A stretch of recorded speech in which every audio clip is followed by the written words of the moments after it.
Olá, pessoal. Vamos dar continuidade ao estudo da bioquímica celular. Então, na nossa videoaula explicativa de hoje, a gente vai estudar as propriedades físico-químicas da água. Qual que é a importância da água, né? A água, ela é indispensável para o metabolismo.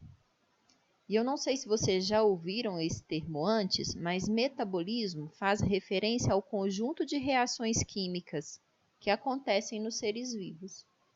Então, eu não consigo pensar nessas reações biológicas sem a presença da água.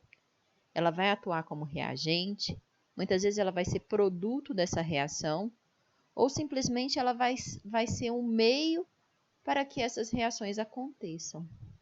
E essa dependência da água para a manutenção da vida, ela pode ser atribuída às suas propriedades físico-químicas.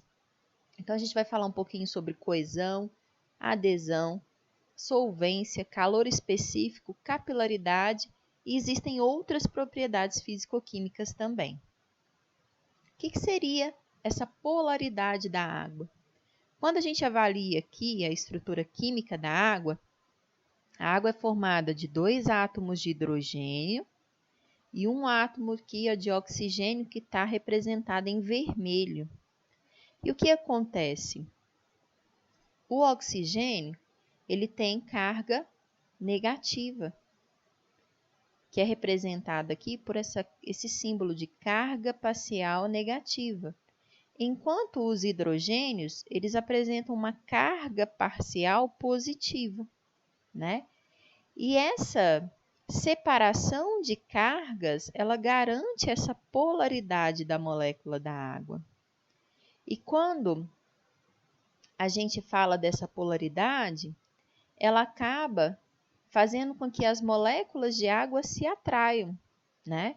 Então, aqui a gente tem 2 moléculas de água, em que a gente percebe que o polo negativo de uma atrai o polo positivo da outra, formando o que a gente chama de ponte ou ligação de hidrogênio, né? Essa atração entre as moléculas, ela tem essa nomenclatura, ligação de hidrogênio, e a ligação de hidrogênio, então, ela vai favorecer a ligação entre moléculas, né? Que a gente pode chamar também de ligação intermolecular. E é uma ligação química extremamente forte, tá? Então, muitas propriedades da água se devem à polaridade de suas moléculas e à capacidade de formar ligações de hidrogênio. Quando a gente fala de coesão, a gente está falando de um efeito físico que é decorrente da atração entre as moléculas de água, juntamente com a formação de ligações de hidrogênio. E esse efeito faz com que as moléculas permaneçam unidas umas às outras. Aqui a gente tem um desenho esquemático mostrando, né, essa ligação, essa união entre as diferentes moléculas de água. E essa união acaba favorecendo a resistência às forças de separação.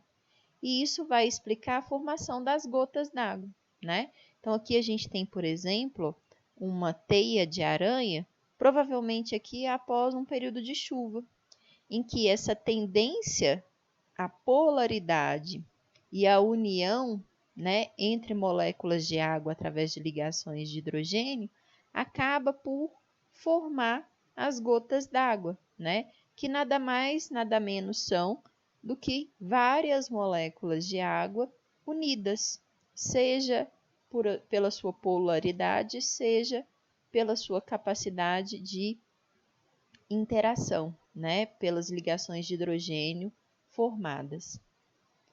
A tensão superficial é uma outra propriedade físico-química da água. Ela também representa um efeito físico e ela decorre da atração mútua das moléculas de água em todas as direções, né? Então, aqui a gente está vendo a água que está retida num determinado compartimento, em que a gente consegue perceber que as moléculas que estão aqui, ó, mais profundamente, elas têm a capacidade, então, de atrair umas às outras em todas as direções. E essas moléculas de água que estão aqui, ó, na superfície, elas já não têm a capacidade de formação, né, de atração em todas as direções. Por quê? Essas moléculas que estão aqui, ó, nessa camada superficial, elas são atraídas por essas moléculas de água que estão aqui embaixo, mas em cima não existe uma camada de água em cima delas.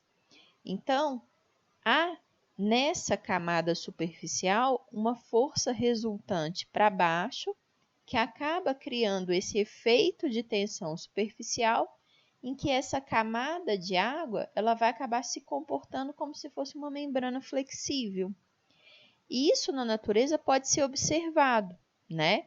Então, essa tensão superficial formada nas lâminas d'água, ela favorece, por exemplo, né, que alguns animais, alguns insetos, tenha desenvolvido a capacidade, então, de permanecer, né, sob uma lâmina d'água sem afundar, né?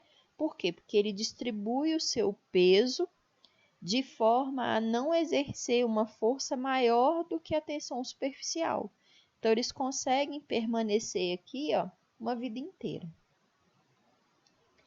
A adesão é uma outra propriedade físico-química da água que vai decorrer da sua capacidade de atrair outras moléculas. E assim, ela consegue se aderir a diferentes superfícies, né? Então, como a água é uma molécula polar, ela é atraída por substâncias cujas moléculas também contenham polos, isto é, regiões positivas e negativas. A capilaridade, ela também representa um efeito físico-químico. E ela é observada quando a água é atraída para uma superfície por adesão e em seguida ela atrai mais moléculas de água.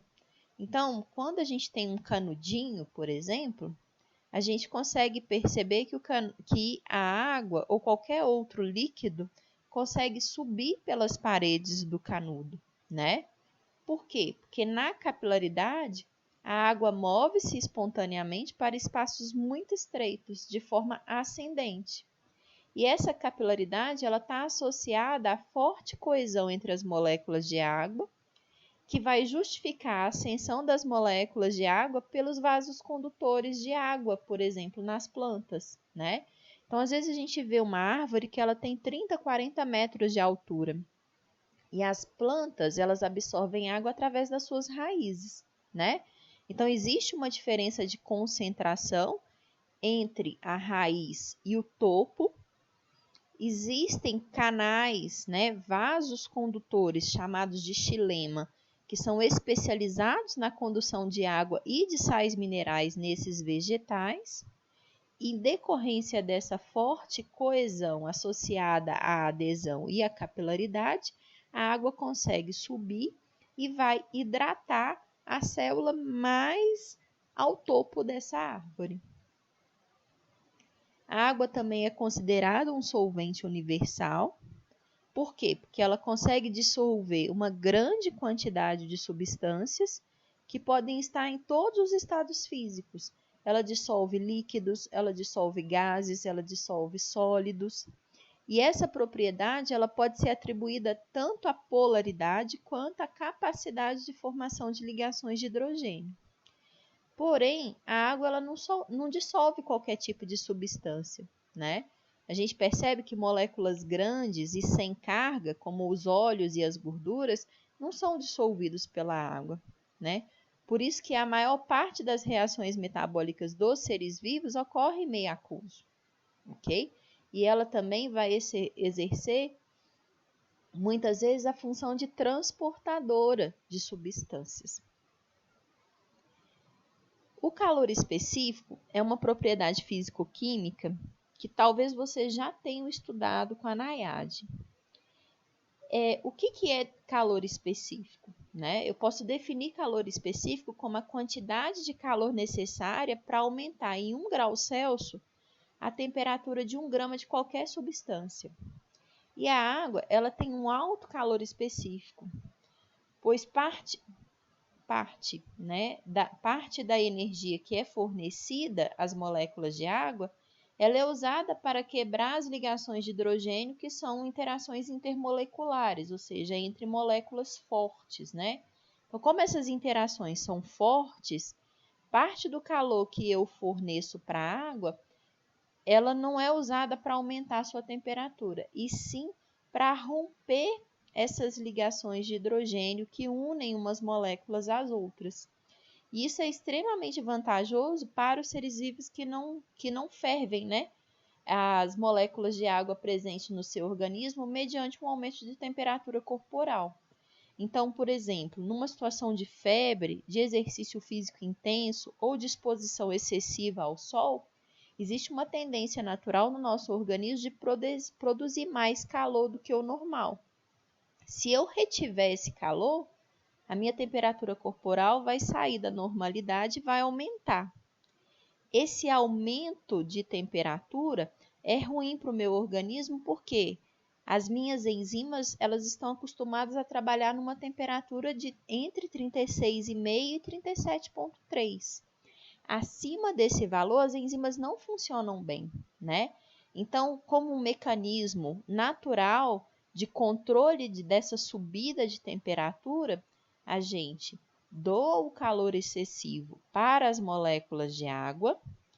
Como a água que está presente no nosso organismo, ela tem alto calor específico, ela vai usar esse calor mais para romper ligações de hidrogênio do que para subir a sua temperatura propriamente dita, e com isso eu não tenho um aumento tão abrupto da temperatura, né? E esse calor excessivo consegue ser doado para a molécula de água, que vai ser perdida na forma de suor através da transpiração, ok? Densidade é uma outra propriedade física, né, das águas, da água, perdão, e nós observamos que a maioria dos líquidos, eles se tornam mais densos quando eles estão no estado sólido. Porém, o gelo, ele é menos denso que a água líquida, o que justifica a flutuação dos cubos de gelo ou dos icebergs. Não sei se vocês já pararam para pensar um pouco com relação a isso, né? Quando eu tenho um cubo de gelo, a tendência do cubo de gelo num copo de água é flutuar. Por que ele flutua? Porque ele tem uma menor densidade. E essa menor densidade ela está associada ao maior volume que a água ganha no estado sólido, né? Tanto que, se eu quiser congelar uma garrafa que tenha água, eu não posso enchê-la completamente. Se essa garrafa for de vidro, ela vai estourar. Se ela for de plástico, com certeza ela também vai deformar, né? Porque a água, no estado sólido, ela tem uma diminuição da densidade em decorrência de um ganho de volume, né? Se densidade é igual a massa sobre volume, para a densidade diminuir, o volume tem que aumentar. E essa propriedade é extremamente importante para a manutenção da vida nos ambientes aquáticos em invernos rigorosos. Então, em lugares em que eu tenho lagos, lagoas com peixes, no inverno rigoroso, eu formo uma camada de gelo que é flutuante. Essa camada de gelo ela vai atuar como um isolante térmico e a tendência dos animais, dos seres vivos que vivem nesse ambiente é ir para o fundo, né? Então, vocês já devem ter visto que, por exemplo, os esquimós, quando eles querem pescar, eles fazem um furo no gelo, colocam uma varinha, lá no fundo pode ser que eles consigam capturar algum peixe, né? E aí eles vão, depois que se sentem a fisgada na linha, aí eles puxam esse peixe lá de baixo, né? Se não fosse assim, o lago ia congelar por completo e todas as formas de vida que existissem ali seriam exterminadas, né? Então a gente percebe que a evolução dos seres vivos, ela se deu muito em decorrência dessas propriedades físico-químicas que a água apresenta, tá? Eu acredito que vocês consigam, né? Quem não conseguiu ainda compreender essas propriedades, pode fazer a leitura do livro de vocês, né? Nas páginas indicadas lá no roteiro de estudos. E dúvidas vocês podem tirar não somente através do e-mail, mas também através das lives, ok? Então, pessoal, espero que vocês estejam bem, que vocês estejam conseguindo realizar as atividades e a gente se fala então numa próxima oportunidade.